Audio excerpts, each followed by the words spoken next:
Anyone want to introduce themselves and sort of history of your background with taxi? Hi everyone, my name is Marcelino Herdias, well known as Nino Herdias. I've been driving a car for the last 34 years, happily so, but the last 2 years, total nightmare.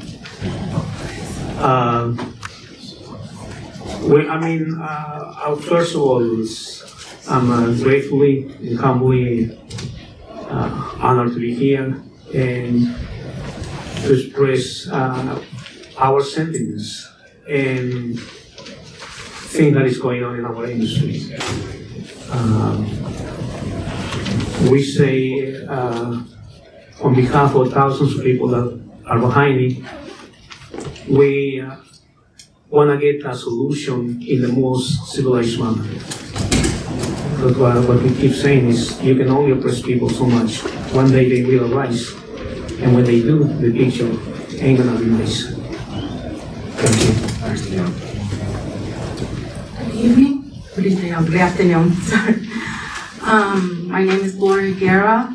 My husband and I have a yellow medallion.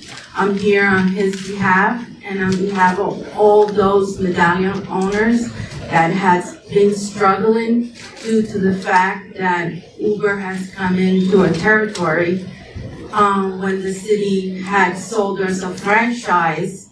They were supposed to protect us against this chaos that's going on right now. A lot of us are losing our homes, are losing our medallion.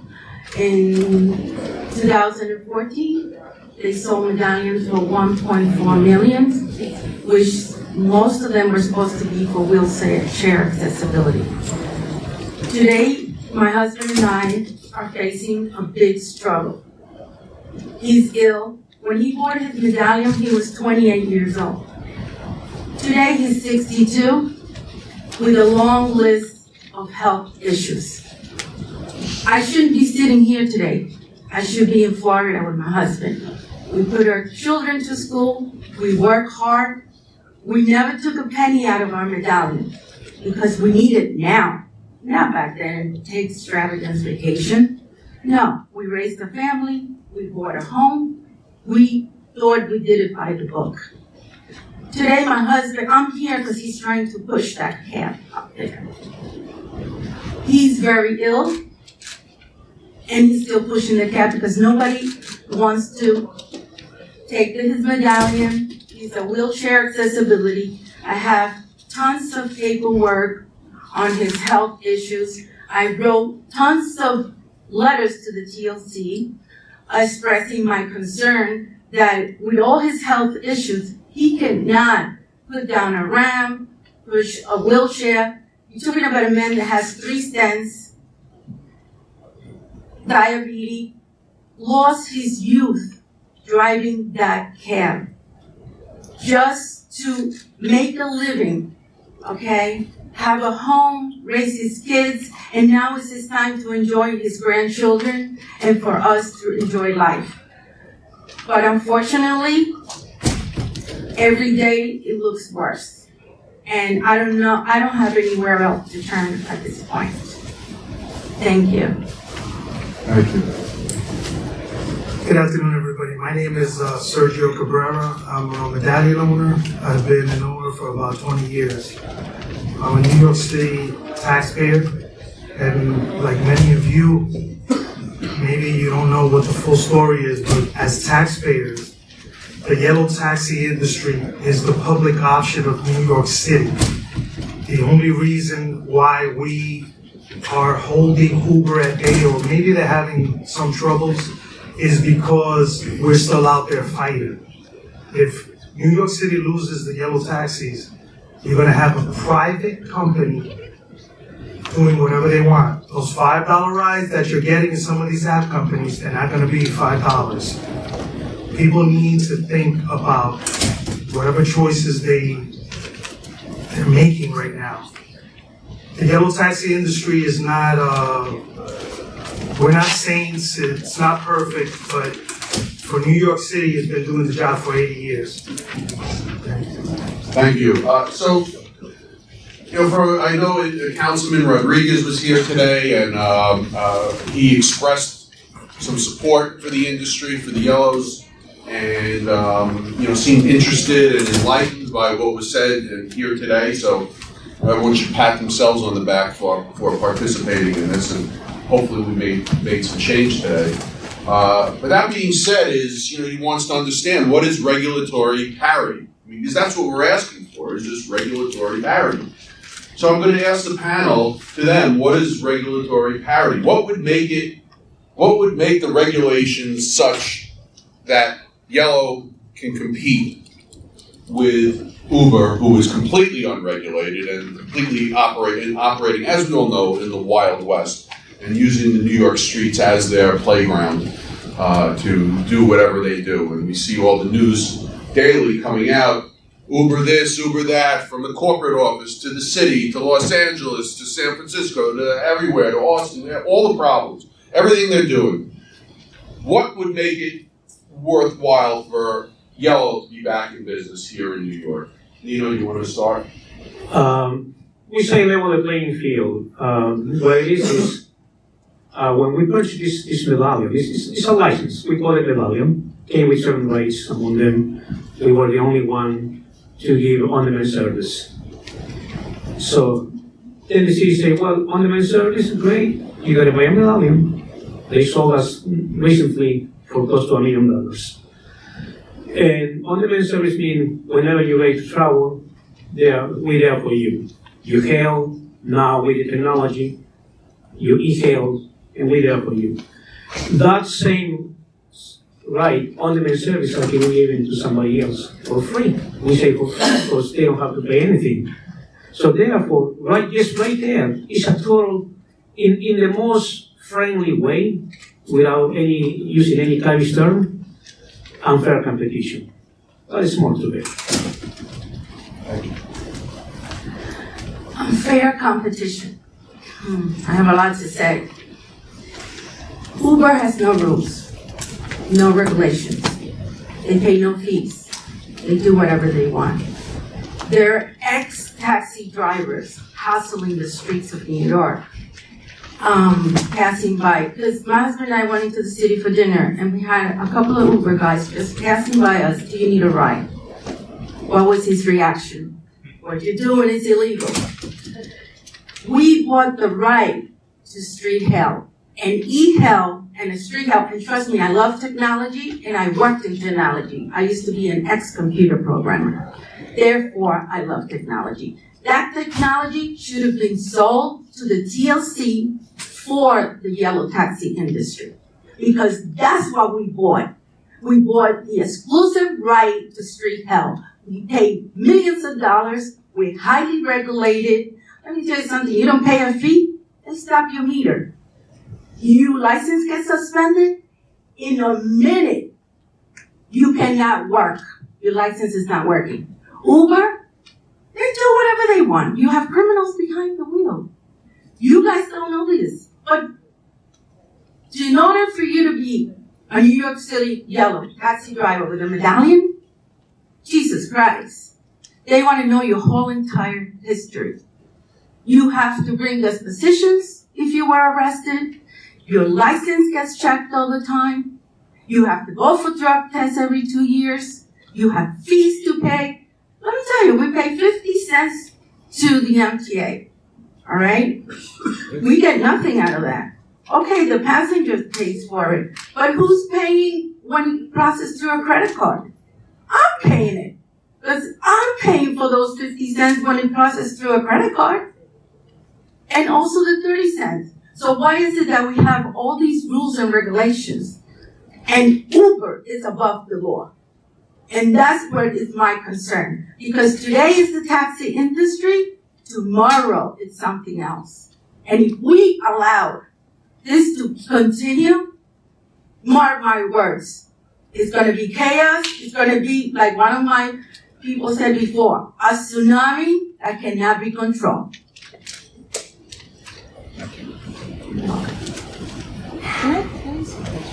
We, when I started driving, Mayor Giuliani, he had done a whole bunch of things to the taxi industry. He made the drivers buy cars every 5 years, brand new cars, and everybody was in an upheaval.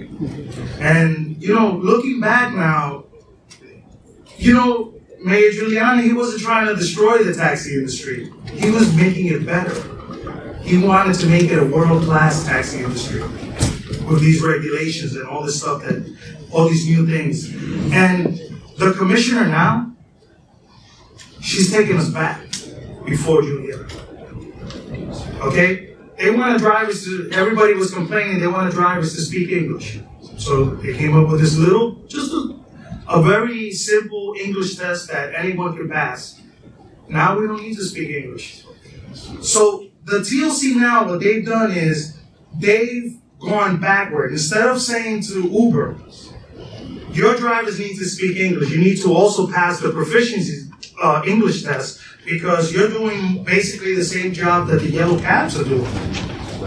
Instead of doing that, she said, no one needs to speak English. So now we went back before, Giuliani actually put this in effect. Is that the way that we want to go? That's not the way that we should go. We should be moving forward. That's just one statement. We've been promised that we have the exclusive rights to street hails. They say this a million times. They said it. The mayor has said it. The TLC commission has said it. They've said it so many times that it's almost tattooed. But why is there no enforcement? Does anyone here travel when you come through JFK or LaGuardia? How many times are you solicited at the airport? We need a ride, need a taxi, need a ride, need a taxi. Non-stop. There is no one who's not been solicited. And you're going to tell me that in the most secure place, an airport, after everything that has happened, the Port Authority, the TLC, you can't stop this mafia? This is almost RICO.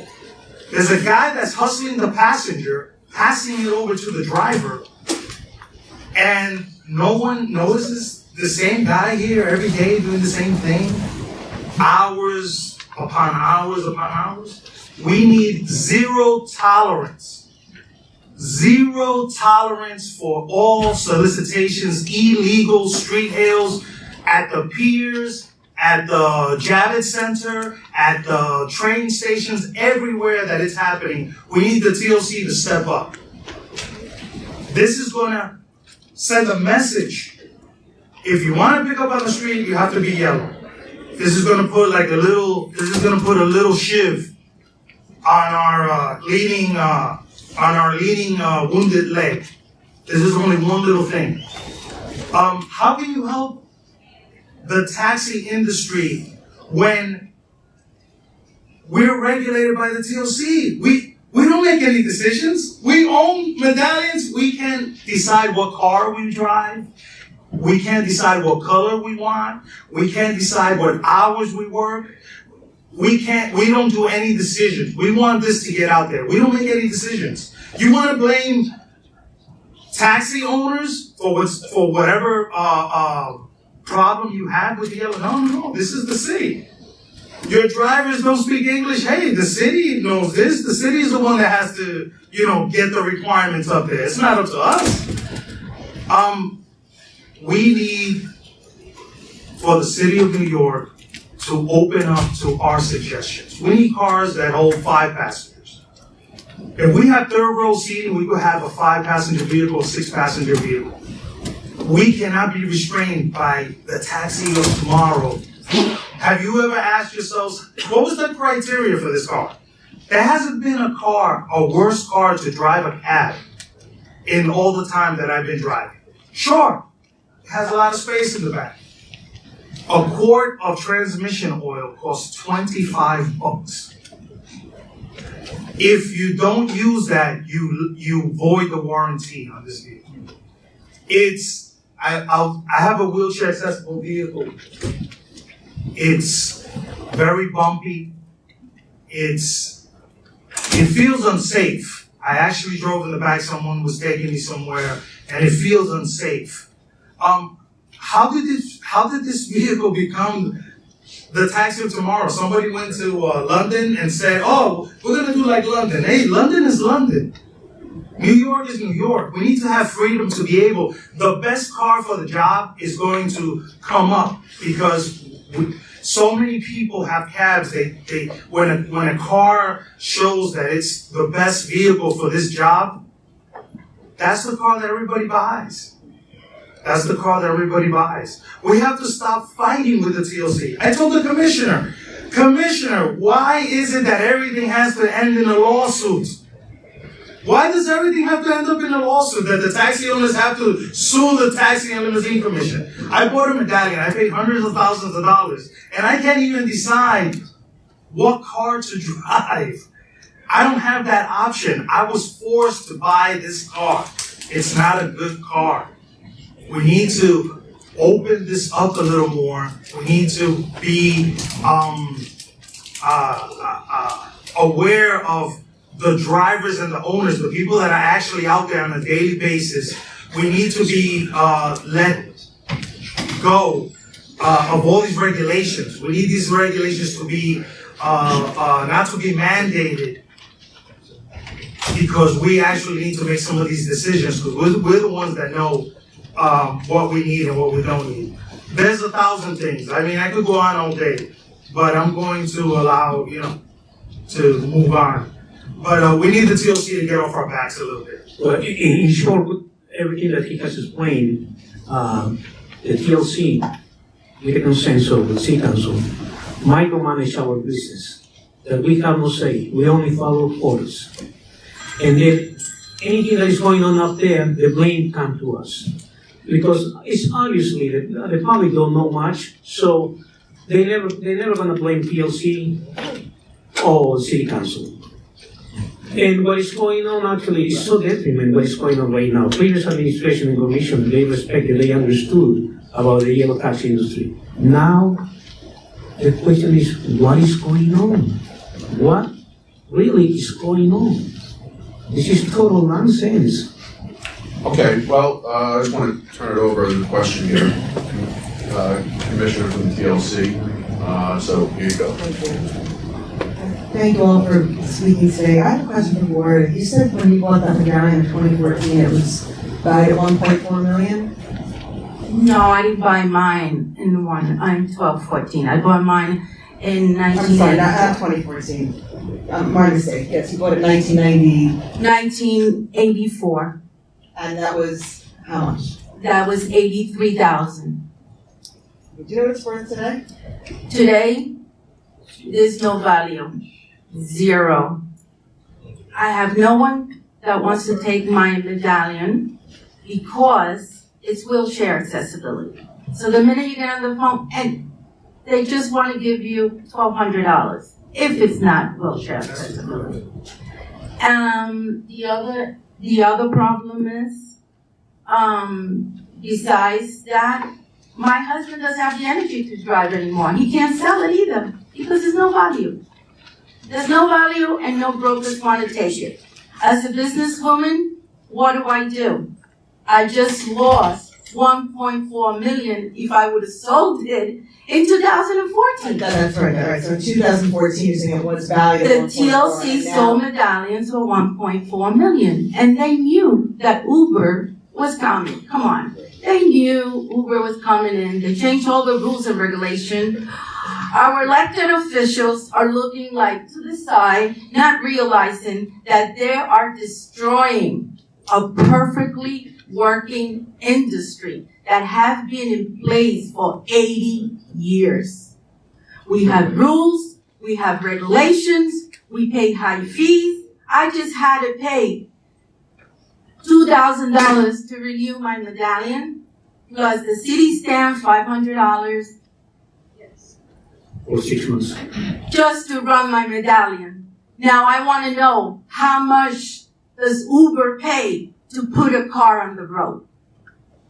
500. Zero. Commissioner, your question based on how much she bought it, what the reasoning of that? Well, because I hear this all the time, and there was a gentleman a few rows back who also said that, his medallion is plummeted. I mean, I've sat on this board now for 6 years, Right. and the stories I hear are heartbreaking. People are in foreclosure. People are losing their homes. People can't put their children in college based on this investment that they made with the hopes that it was going to pay off at the end of the day. And as a commissioner, I find this incredibly frustrating that this is happening. And I'm going to get more into it when I do the closing remarks. This is actually, I wish if you can share with the rest of the commissioners. We have engaged into this business a long time ago when we were young in Kempson, myself, working 68 hours a week for so many years, doing the best we can, play by the rules, right in, right way, working hard. We didn't mind. What we do? It's been done by other immigrants that came to this country for the well-being of the entire family. The ability that we used to have back then to send our kids to college so they can have a shot to the American dream. Right now, where are those people who say, we champion immigrants? Who are we? Alien from outer space? We are immigrants, hard-working immigrants. Life has been destroyed with all this nonsense that is going on. And one of the questions that always arises, and I've been hearing also by the press, is it's not about how much you bought your medallion. You could have bought your medallion for $1. But what about the life that you have afforded into this business? I understand that. It's your life investment. And thinking that at least one day at our late years, you can retire with dignity and say, to yourself and your family, we made it. I just want to say something to that. Just put it this way. We don't owe a penny. We don't have a medallion payment. Okay? And I have tons of bills. So how can it be possible that all those people that pay so much money and have mortgaged their homes to buy this medallion, can they possibly put food on the table, pay for their rents or homes, pay for that medallion payment? The credit unions are not giving any money out. They want them, if they need money, they want them to put their houses up for collateral. What is it where are we going? We're not going like you said forward. We're going backward. They want to bankrupt. It's like somebody's out there saying, let's bankrupt the business so we could buy it all. I don't understand it. Just switch topics just quickly. Yeah. We want to try to get as much as possible. So I want to ask about, I know each of you and many others that I, of course, worked with very closely have engaged elected officials in the city council over a lot of these issues. This is not something that we've kept secret, correct? Okay, so we've all gone around, we've engaged the elected officials, we've lobbied them, we've talked to them, newspaper reports have come out, all kinds of discussion about this issue. Okay, and I have my own experience in trying to find out a disability bill that would require 50% disability in Uber vehicles. As soon as we find out that bill has disappeared suddenly in the New York City Council, and the Speaker has her own way of operating, which has absolutely no visibility. So when a bill is drafted, a bill is introduced, they don't tell you where the bill went. They won't tell you if it's been assigned to anybody yet, when it'll be assigned. Even if a member ask themselves for this bill to be written, to be drafted on their own behalf, it doesn't mean it will ever see the light of day. And when I say see the light of day, forget about trying to get a vote on it. I'm talking about just getting the bill introduced. So we've had this issue. We've done, we've foiled the city council. We're awaiting a response on where that bill is. And they come back and say that it's a lawyer-client privilege. It's a complete disgrace.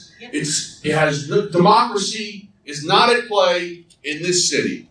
Everybody should know that. This is really the worst sort of government that I've ever seen. The ethics watchdogs, we're going to be engaging all of them and making sure that this is brought to life, because nothing in that council is brought to life. That's my experience. I've also had the experience of having events where members say they're going to attend, and then they say, I'm sorry, I can't make it, I have a conflict. Another one says, this isn't good for me, my re-election is coming up. Or they can't be there because, all of a sudden their dog got sick. So these are the things that I've come up against, okay, and this is my business. So, look, I could also then go into my conclusion on it, but I think the point I'm making doesn't require a conclusion. I think you all understand the conclusion. But these individuals themselves have joined me and joined others from my team and have been lobbying. And I ask you, individually, to go one by one, what has been the response that you've received from elected officials about this issue? Well, almost no response. They say they understand, but it's been so long already. We want solutions. We want solutions that they can do it. We know they can do it. I mean, I understand, and we all understand that we are all different, right? We have different ideas, but we should sort out our difference within the frames of honesty and respect, and work toward the future for the better, for the well-being of others. We have to be able to strike a fair deal for all of us. It's not happening. The question is why? What is going on? I just want to add again, I guess to add fuel to the fire, is again, these are the people, these are the individuals, these elected officials, when they go out and re-election is coming again, they're going to go out and say that they're the champion of the immigrants. They're the ones who stand up for the most vulnerable in this city. Okay, these are things that they stand on. These are progressives. So I ask you, with all that in mind, they understand that it's mostly an immigrant community that has invested in the yellow cab system, and they did sell a cab for $1.3 million, knowing Uber is just coming down the road against them in a head-on collision. And so I ask you again, why? Tell me your experience with dealing with the elected officials and why you think they avoid this topic. Why is that? Because what they did was a Ponzi scheme, and all of our elected officials should go to jail. Because nobody wants to help us. They don't care. We're the little guy. They could just squash us like cockroaches. The mayor, this progressive mayor that we have, he talks about green policies. He talks about the environment. He talks about minimum wage. He talks about the immigrant. There's nobody more immigrant than we are, number one. Number two, it's just total hypocrisy. How this crisis that we're going through was created by the politicians. There are rules. We have an ex-commissioner here, and he won't let me lie. There are rules in place that whenever anyone comes into this space of transportation in New York City, there has to be a study on how that new entrant is going to hurt the people already participating. The TLC, the city council, whoever's responsible, they completely went, they didn't even follow their own procedure for this. They just totally said, the heck with this group of people. We're going to go full steam ahead and open the doors wide open for these app companies to come in. But let me ask you the question. This is the tough thing. So why? What is so good about the app company that elected officials are seeing, the brand new shiny toy? That's easy. But what's the money is in? That's easy. He said, who owns Lyft? Let me, okay, raise your hand It's and easy. give an answer. But It's we easy. start, of course. It's Give your easy. answer. Who's behind these app companies? It's the gazillionaires of America. It's the 1%. We already saw this happen with the houses. We saw this happen with the houses. They came in, Wall Street came in, they demolished people's savings. They took over, they had this scheme of how to make more money and more money and more money, and they left these people high and dry, and the same thing is happening to us. Who's next? Who's next? In this room, there's another industry out there that's next. I don't have the governor's phone number, but I know that one of those people from BlackRock or Blackstone, I forget who it is, they have it. Okay? I know that they're in England right now, they're going through this whole process where it's totally been discovered that there's been some Uber executives that are family with, the London mayor, or I'm not exactly sure. So, but What about, let's Edith wanted to add something. yes. As the president of the 504, we often, we talk to candidates all the time. And the number of people who admit they're getting money from the industry, they're getting money from the TLC. I just, want to say, first of all, you're lucky if you got a bill drafted. We can't get the speaker to talk to us as accessible taxi advocates. Corey Johnson, who has a bill, was open to negotiating for a lower percentage. All the speakers unit keeps, the bills unit, I love that term. The bills unit, again, the issue of the confidentiality, but they're claiming that there's a bill in the hopper already that would cover that. But they don't have to tell us who, and Foiling won't get it. So the bottom line is, she has a locked hold on all bills, much worse than any other speaker I have experienced. I mean, this is what she's willing to do, and tough luck, people. You think you're a citizen? You think you're a taxpayer? Forget it. She's the speaker. She's the champion. Yeah, she's our champion, right? All right, and then she goes out and has the gall to tell everybody that she's a champion for immigrants, and she go, beat up on Washington and beat up on every other issue. And when it comes to governing in her own backyard, that doesn't matter. She doesn't care about her New York City immigrants or the New York City individuals with disabilities, but she cares what Washington's saying. And it is just a complete dereliction of duty by not governing here in our city when we've got chaos going on in our streets, and everyone would agree. You guys touched on something I thought it was really interesting, and you paid the money, okay? I don't care if it was $10, $10,000, $100,000, or $1 million. The point is, you paid money. So what? And again, full disclosure, my firm has a lawsuit against TLC and the city about this issue, about the obligation of New York City to protect what you bought. What do you think about their efforts, meaning the city, in protecting what they sold you, the rights that they sold you? They're not interested. They're not interested in going down that path at this moment. They decided the mayor says that he's not reversing his course.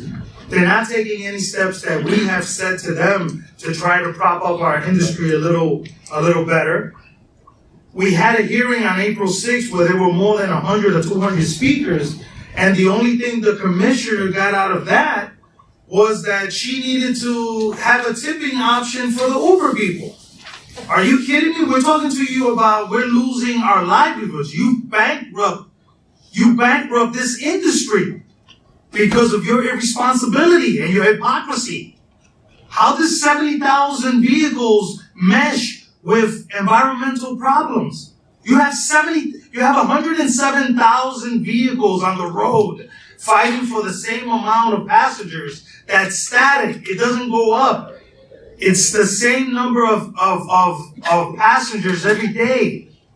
How does having all these Uber drivers fighting for these fares that Uber gets, and I'm talking about Uber, but in reality it's all the app companies, these guys are not even making minimum wage. You have to go down the list. Sure, there's a couple that are making a couple of bucks, but not all of them. The majority are at $10 an hour.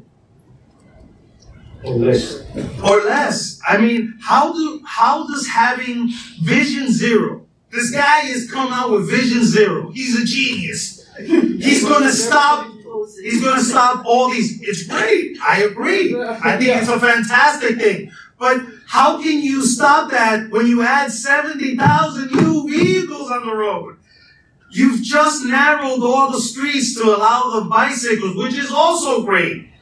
But how does that mesh? How do you square those two things?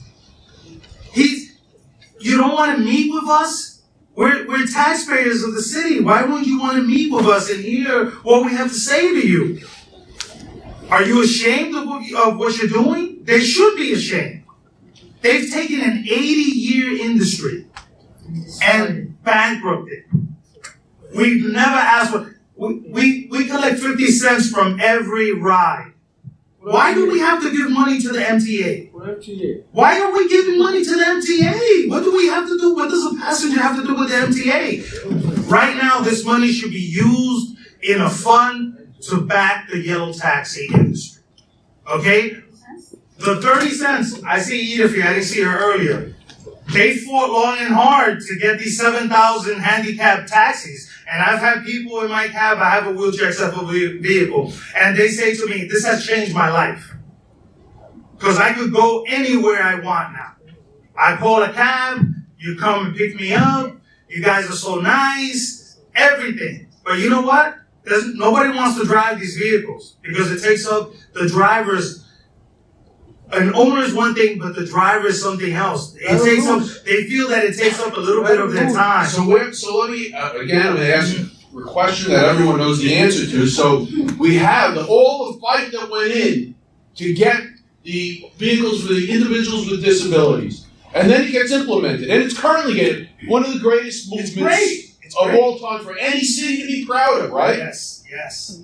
But then, if Uber bankrupts the yellow industry, what happens to those vehicles for those who are disabled? It's gone because it all depends. And then, does Uber have any vehicles for those with the disabled? They don't have any vehicles. So then, who's going to handle that? This whole system depends on the 30 cents that's collected. If we have less rides, that means that the 30 cents is not going to cover the expense that the city has to cover this system. So the less rides the taxis do, the less money there is for the wheelchair accessible program, and it's going to disappear. But already at this moment, we're seeing a decrease in accessible vehicles on New York City streets. Because nobody wants to drive them. Nobody wants to drive them. There's no value in reselling it. No. So it's going to dry up and die. It's a terrible vehicle. It's a terrible vehicle. I have a Nissan NV200, just a quick example. This vehicle holds the wheelchair and one passenger. They have another vehicle, a Toyota Sienna, which is much bigger. It holds the wheelchair and 4 passengers. Why did you choose this vehicle as the taxi of tomorrow? Who's asking these questions to the officials? And then Uber floods the street with 70,000 vehicles of their choice, many of which are giant gas-guzzling SUVs that have no assistance for those who are disabled, and it's just for the comfort of their passengers. You have this company Via. I hate to be greedy with all the time. You got this company Via. So their slogan is that they want to be the best bus company that there could possibly be. A bus holds 120 people. So how many SUVs are you going to need for every bus that you take off the road? How many SUVs do you need? Okay, we're all getting a ride for $5. That's great. Hey, you're not thinking. We're not going to have 70,000 vehicles. They're going to need 1 million vehicles just to cover what the bus system does. As New Yorkers, we're like, I don't know, sometimes I see people standing around and you're waiting for that $3 or $4 ride or whatever it is. I don't know what it is that makes you wait there, but the cabs are here. Take care of the cabs are going to take care of you. Are there any questions before we move on to any other topics? Yes, sir. Yes. Sorry. I know. I have to tell you that listening to all of this, I've got really, really frustrated, and I certainly feel for you, and I know that you're very frustrated because you're not being heard. But please take this as a little constructive criticism. I've been following what's going on in this industry since 2011. I came into it only as a citizen of the city of New York with no ties at all to this business. And I've supported the drivers all along. I've tried to anyway. I stopped going to the TLC meetings about 2 years ago after it finally dawned on me that I was being a naive individual, and that really nothing was going to get accomplished here. Because, first of all, the mayor gave up his responsibility when it comes to the transportation in New York City. Cuomo had other agendas as well. Two of them are constantly fighting. That stops you as well, by the way, from getting anything accomplished. The TLC commissioner takes some leadership or rules or regulations or ideas at least from the mayor, but also doesn't give you enough of a voice. And they listen, they pretend to listen, but they're not really hearing. So it's a really frustrating thing that's going on here. So I gave up. But at the same time, I have to tell you that I need to blame you as well. Because what I have seen is a total fragmentation of in this industry. For example, if you're a Medallion owner, you have your own axe to grind. If you're just a driver who's leasing, you have your own axe to grind. If you're the owner of the garage, you have your own axe to grind. And you're not really getting together to come up with solutions. And you asked a question from the panel before, what would you do? What could be done to make it better? I don't think you really heard any answers to that. Maybe some. But you need to be more proactive together and then go to the TLC and demand something. And I haven't seen it happen. Because It's people, just they reacting. don't believe, you know? Well, We have no. let me give you an idea. You talked about the 50-cent surcharge from the Hard. MTA. I know it's hard. To get all I've the been there. tests. I've been fighting there as well, in front of them. And then I know that they're not listening. So, 50-cent surcharge, the MTA comes along. You're wondering why you're paying it, right? Then you mentioned that you have no enforcement because you get the people at the airports, taking their rides away from you. Well, what if you said to the TLC, give us we'll put 10 cents more on the fare. And the 10 cents is specifically to hire more enforcement, maybe independent, not even related to the TLC. So they go out there and they stop that practice. So wouldn't you be happy about that? Just to answer that, the TLC budget doubled. It was 35 million, and now it's 70. Yeah. So they have plenty of money. The only thing is that they're not spending the money where it needs to be spent. That's true. I only use that example to empower yourselves. And that idea may be bad. I don't know. I'm just throwing it out. I just haven't seen the level of cooperation and togetherness, if you will. If you have a common enemy, you need to get together. You're not getting Believe it or together. not, You are exactly right. I mean, this is what you just said. It's going to be addressed probably in the next 2 or 3 weeks. We're going to create this new association. It's going to be an umbrella where all of us from every sector is going to come together and fight that as once. And I also just want to add, in those tremendous points, they're really, duly noted. But just so you're aware, we have pulled together a lot, and despite maybe not everybody repeating the exact same laundry list of 10 items that they would like from a regulation standpoint to be changed to level the playing field, those suggestions have been compiled, have been put on a document, have been submitted to TLC, have been submitted to every one of the members in the city council and the mayor's office. And in addition, we've lobbied those issues. And, one by one, they've piecemeal been in the newspapers. So, the coordinated effort is starting to come together. And this is, we deal with this all the time. My firm puts together organizations from groups that are fragmented. But that's the nature of this business, is that it's fragmented. We couldn't help that a $60 or $70 billion hedge fund behemoth was going to show up with great unity, obviously, as one company. With great money, they hire no less than 10 lobbyists here in New York City and New York State together. And to fight what I've seen as one of the greatest lobbying organizations, right or wrong, I have to give them credit for this, greatest lobbying organizations I've ever seen. And this rivals the trial lawyers up in Albany. This rivals unions here in New York City. This rivals anything you can imagine. It's just become like a superhuman event that's occurred here, and it has taken New York City by storm on the elected side. But we are, we're in the, and you can see now we're at a point where we have to be in a fight for our lives, and maybe someone will listen at some point. I think this has gone a long way to do that. Hold on.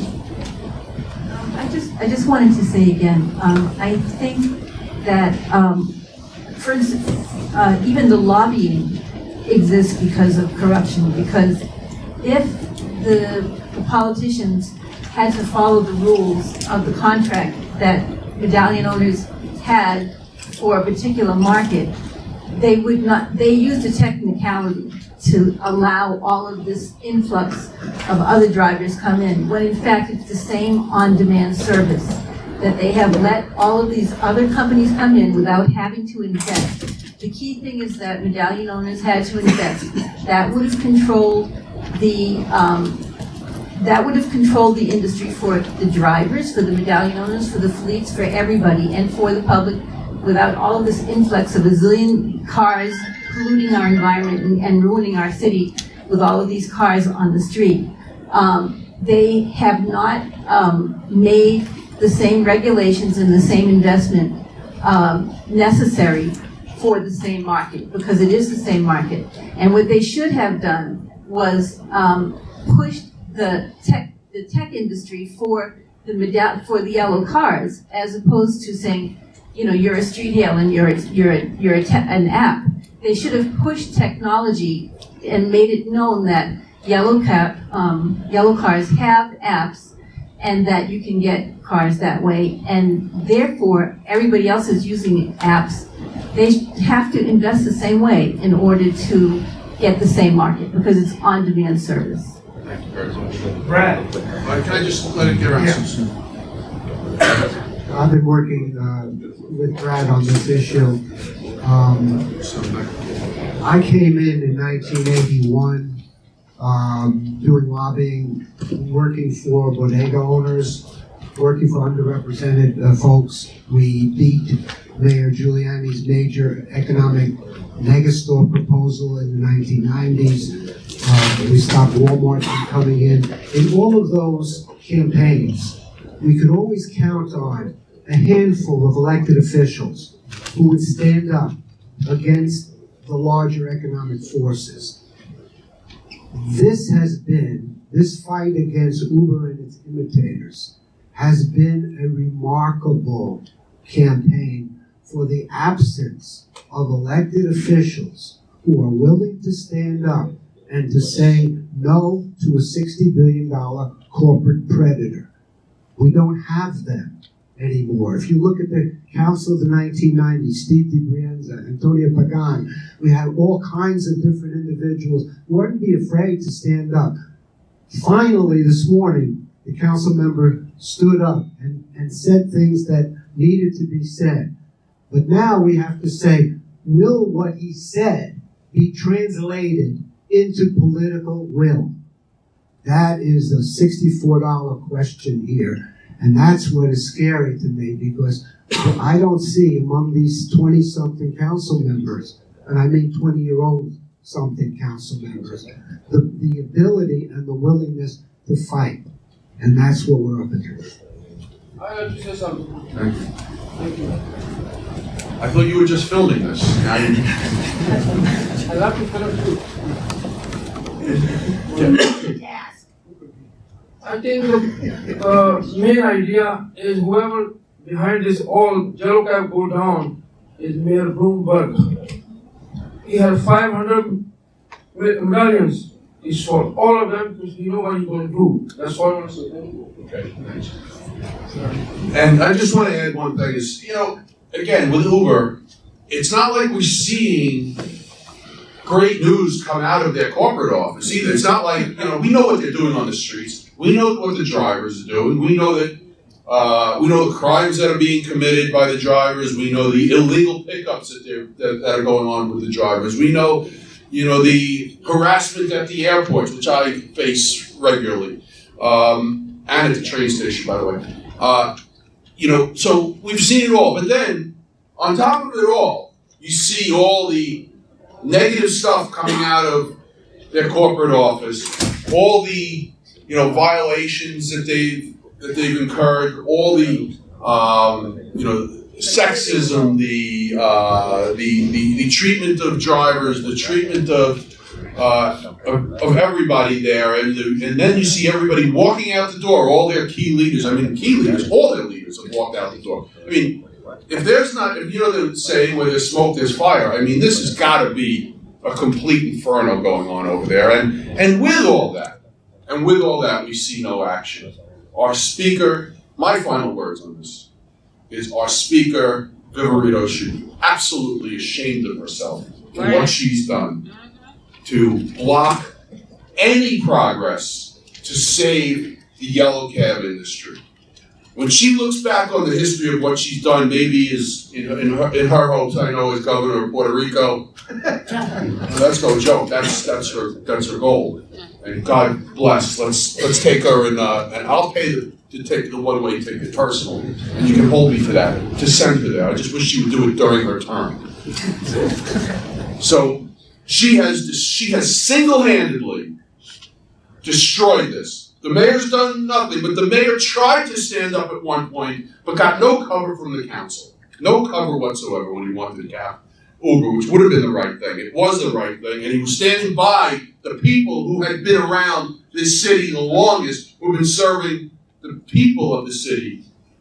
And so he started to do the right thing. Unfortunately, he got scared and went under a rock after nobody came out and protected him. And Viverito and Uber, hopefully both will go to Puerto Rico, and that'll save the day here. That said, Matt, you want to take it back?